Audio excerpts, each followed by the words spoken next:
Thought I might take a few minutes and show my progress here on my restoration project. Currently, I'm working on the fuel tank for my 75 Goldwing. Every one of these that I've purchased, that gas tank is full of rust. I've been lucky. I've never run into one that was so rusted it had holes in it.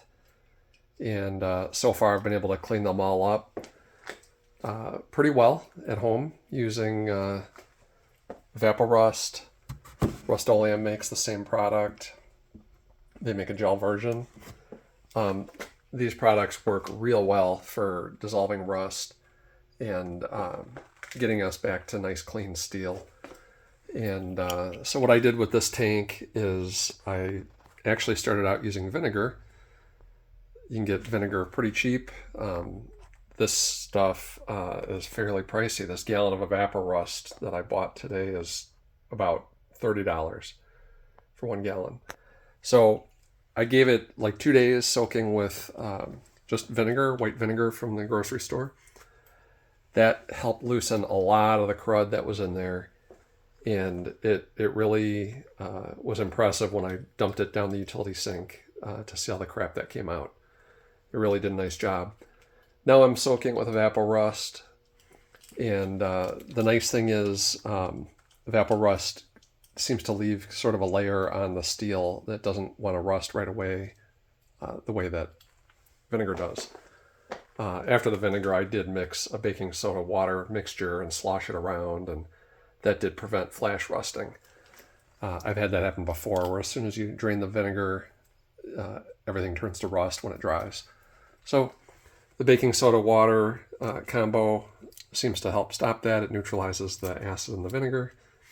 And now the Vaporust can soak and do its thing.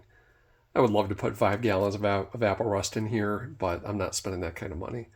So what I typically do is just rotate this thing a couple times a day for several days. Lay it on one side, lay it on its other side, stand it up on one end or the other, and eventually I will plug these holes and flip it upside down and try to get things clean on the top. Pretty hard to get to that, obviously. And I like to use this long brush on my drill. That really helps to get in there and work a lot of the surface rust loose that might be remaining. And be cool if it could, bend and reach the underside of the top of the tank, but that's not happening.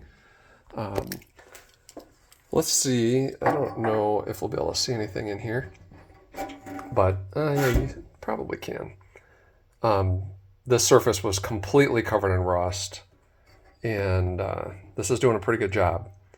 Vinegar did most of this, and then I did spend probably an hour in total with the wire brush on the drill, trying to get to every angle that I could reach with it. And let's see if I move my light, if this helps at all. There's the drain plug down there.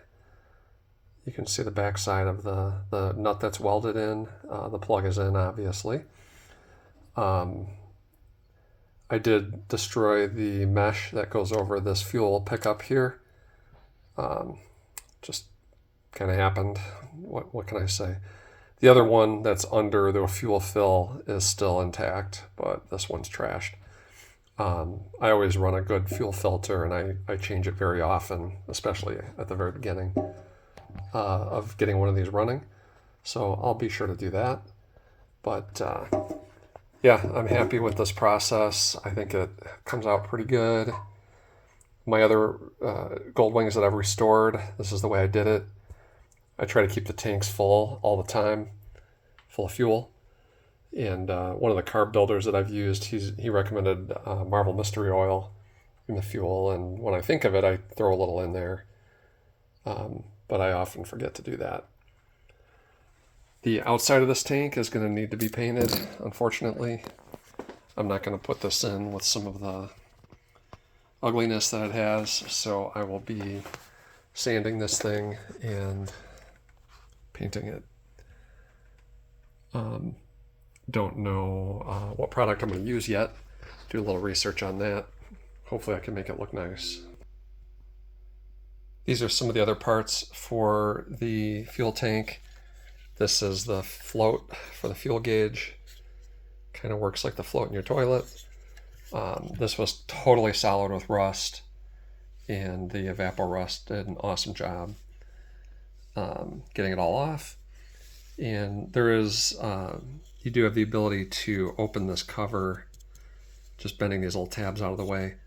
You can open it up, make sure you get all the crap out from inside, and get it nice and clean.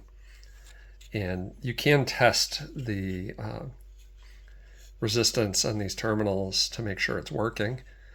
The resistance will change as the float moves up or down.